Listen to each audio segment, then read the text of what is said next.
Good morning, সুপ্রভাত, very very good morning. বৃষ্টি ভেজা সকালে কাবিটো তোমাদের সামনে চলে এসেছে আবার একটা নতুন ঝকঝকে ব্লগ নিয়ে। কখন আসবো সেই অপেক্ষায় থাকি যে বন্ধুদের সামনে কখন ক্যামেরা অন করব। অনেক দিন ধরে দীপঙ্কর বলছে মাংসটা আছে কিছু করে দাও, তা দুদিন ধরে দেখো আমি ম্যারিনেট করে রেখেছিলাম, কালকে করা হয়নি, তাই আজ সকাল সকালই বসিয়ে দিয়েছি। দই মাংসই বলতে পারো, যাই হোক চিকেনটা তো বিভিন্নভাবে খেতে হয় বলো, একভাবে ভালো লাগে না। এই যে ধোয়া জলটাকে একটুখানি দিয়ে দিই, অল্প পরে আবার দেবো, আগে একটু কষানো হোক। আজকে ভাবছি যা সবজি আছে তাই দিয়ে একটু মিষ্টি পোলাওয়ের মতো করব। অনেক দিন খাইনি, ফ্রাইড রাইস খেতে আমার ভীষণ ভালো লাগে। ওই ফ্রাইড রাইসটা একটু মিষ্টি পোলাওয়ের মতোই করে আর মাংস করে আজকে লাঞ্চটা শেষ করব। খাওয়া শেষের পথে এখন দীপঙ্করকে বলছি রিভিউ কেমন, রিভিউ দাও। হ্যাঁ তাই বলছে পুরো হোটেলের মতো হয়েছে। যাক তাহলে 100 পেলাম বলো। হ্যাঁ দারুণ হয়েছে। এখানে কড়াই আমার ভাজা হয়ে গেল। পোলাওয়ে যা যা দেবো, যা যা ঘরে ছিল আমি তাই দিয়েছি। কাজু, কিশমিশ আর গাজর, ফুলকপি, এই দেখো সুন্দর করে ভাতটা আমি করে নিয়েছি। এবার এর সাথে অ্যাড করে দিলাম। যখন ভাতটা ফুটছে তখন তার ভেতর যেমন তোমরা পায়েস করো না, আমি সেরকম ছোটো এলাচ আর দারচিনি দিয়ে ভাতটাকে ফুটিয়েছি। একটা খুব সুন্দর স্মেল বেরোয় জানো।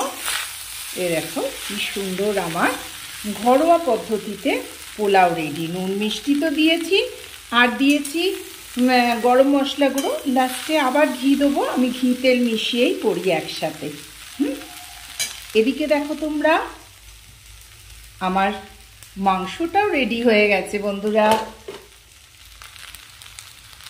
খুব হাওয়া দিচ্ছে জানো, ফুলের কালারটা তোমাদের দেখাচ্ছি, কি সুন্দর লাগছে না। 3টে নয়নতারা তো দেখিয়েছি তোমাদের, 3টে নয়নতারা দেখো, গাছগুলো একেবারে ছটফট ছটফট করছে যেন হাওয়াতে, চারিদিকে সবুজ, কি ভালো লাগছে।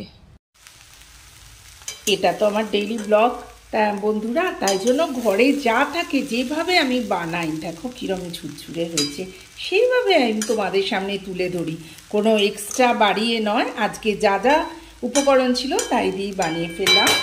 হয়ে গেল আমার ফ্রাইড রাইস, আর এখানে মাংস, সবই ঘরোয়া পদ্ধতিতে হালকাভাবে। ডিনার নিয়ে চলে এলাম তোমাদের সামনে। এই দেখো কি করেছি তোমাদের সাথে শেয়ার করি। এবার খেতে বসবো। ঘড়িতে এখন 9:30। মুগ কড়াই তরকার করলাম না, আজকে মুগ কড়াই দিয়ে আলু দিয়ে তরকারি করেছি। হ্যাঁ, আর এখানে হচ্ছে লেবু, নুন, বিট নুন দিয়ে স্যালাড। এটাকে বলতে পারবে বন্ধুরা তোমরা কি বলো তো? এটা পাকা পটল ভাজা, একদম ফেলি না, ভীষণ ভালোবাসি। দীপঙ্কর খুব রেগে যায় জানো তো। দাঁড়াও বাটিগুলোকে ধুয়ে নি, দীপঙ্কর রেগে যায়। এই পাকা পটলগুলো কেটে এই পেটে ব্যথা করবে, আমি যতই রাখবো আমি ফেলি না, ভীষণ ভালোবাসি জানো তো আমি পাকা পটল ভাজা। আর এখানে রুটি হয়ে গেছে। আর দেখো এই গোপালের জন্য মিষ্টি এনেছি। গোপাল তো একটুখানি খেয়ে বাদ বাকি আমাদেরই খেতে হবে। এই হচ্ছে আজকের আমার মেনু, তোমাদের সাথে শেয়ার করে নিলাম বন্ধুরা। তো চলো, গুড নাইট, শুভরাত্রি, টাটা। যদি এই ছোট্ট ব্লগটা ভালো লেগে থাকে তো do like, share and subscribe my channel. Kaberi জীবন কথায় তোমাদের স্বাগত বন্ধুরা। প্লিজ প্লিজ সাবস্ক্রাইব করতে ভুলো না কিন্তু।